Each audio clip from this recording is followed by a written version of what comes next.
Hey, what's going on there, everybody? It's your boy Miss Prime, back talking about my Jags. Sorry I'm actually late. I usually like to have these videos out by Sunday night after the game or Monday the next day, depending on how my work schedule and everything else goes. But it's just been a really hectic week for me, so I haven't gotten a chance to get on this like I wanted to. And then I did do it earlier in the week, and I still had some issues uploading it before I went to work and never had time to get back to it. But anyways, better late than never. This technically is, to talk about the Jets and the Jags, but since I'm so late and game time is tomorrow for the Ravens game, I guess I go ahead and give my little thoughts on that too. But as far as last week's game, we already know by now. Everybody done talked about it throughout the week. Jags passing yards 338, 98 on the ground. We beat them, beat the Jets and everything, including turnovers, and I mean that in a bad way. We had 4 turnovers, they had none. Bortles went 24 for 40, 381, 2 touchdowns, 2 interceptions. We still got to clean that up. Yeldon, 14 for 64 yards, 4.6 long rush of 45. Bortles had a couple rushes. He ended up with 32 on the ground. Hearns, Allen and Allen, the law firm is still doing this thing. 5 catches for Allen Hearns, 122 yards and a touchdown. Allen Robinson, 6 catches for 121, no touchdowns. Both of them did their thing, But real quick on that game, we had too many turnovers. We could have won that game. We did play decent, minus the turnovers, but whatever. That's in the past. Like I said, we can't win games when we're beating ourselves, and I'm sure everybody feels the same way. So yeah, that's that. What I'm saying. Moving on, I guess we'll go ahead and talk about these Ravens. And personally, I haven't really been following the Ravens that much this year. I've kind of been either Jags or not that much at all. I kind of read and everything like that, and I do play fantasy football, but I don't even think I have Ravens on my fantasy team. But anyways, we're both going in with the same record. So, I think it's going to be interesting to see both teams trying to pick up that third win coming into the later half of the season. You know what I mean? So, hopefully, Jags come out on top with that one. We, for the most part, are pretty much getting back to mostly full strength as far as our health and stuff like that. The Ravens lost Steve Smith. It's going to be pretty decent for us, but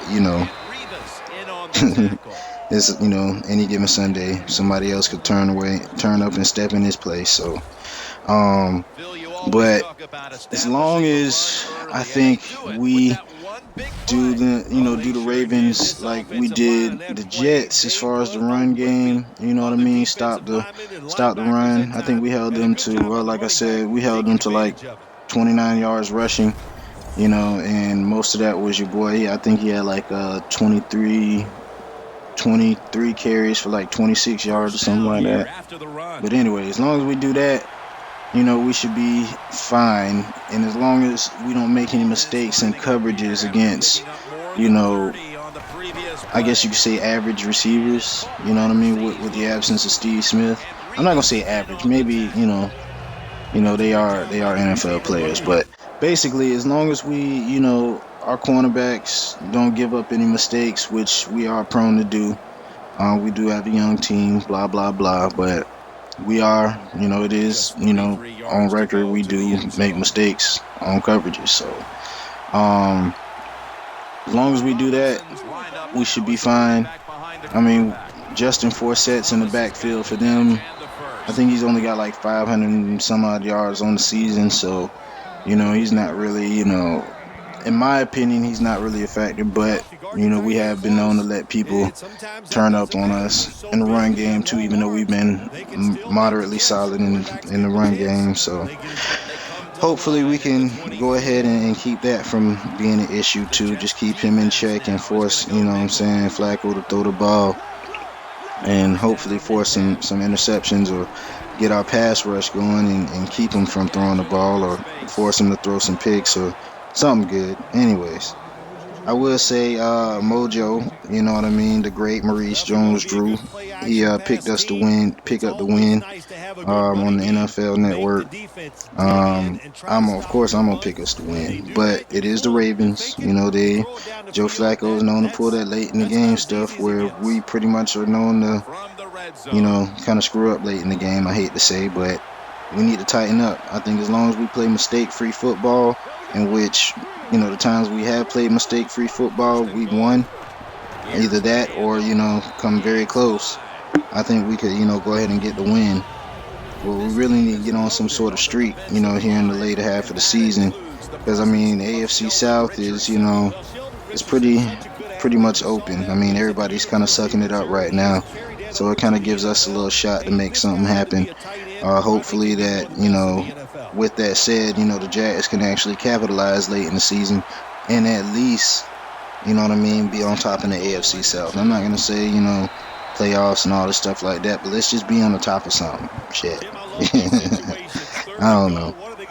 But hopefully, like I said, we go in there, get this dub, and continue on with success. Like I said, on paper, everybody's noticing. Bortles is doing this thing. Robinson's doing this thing. Telvin Smith's doing this thing. Matter of fact, I seen on the NFL Network they had something where they were talking about top five sophomores in the NFL. They had Bortles, and right after Bortles, they had Telvin Smith among a couple other names. But it is good to see at least 2 out of 5 of those people were Jags. But anyways, I'll see y'all after game day. Like, comment, subscribe. I'll holla.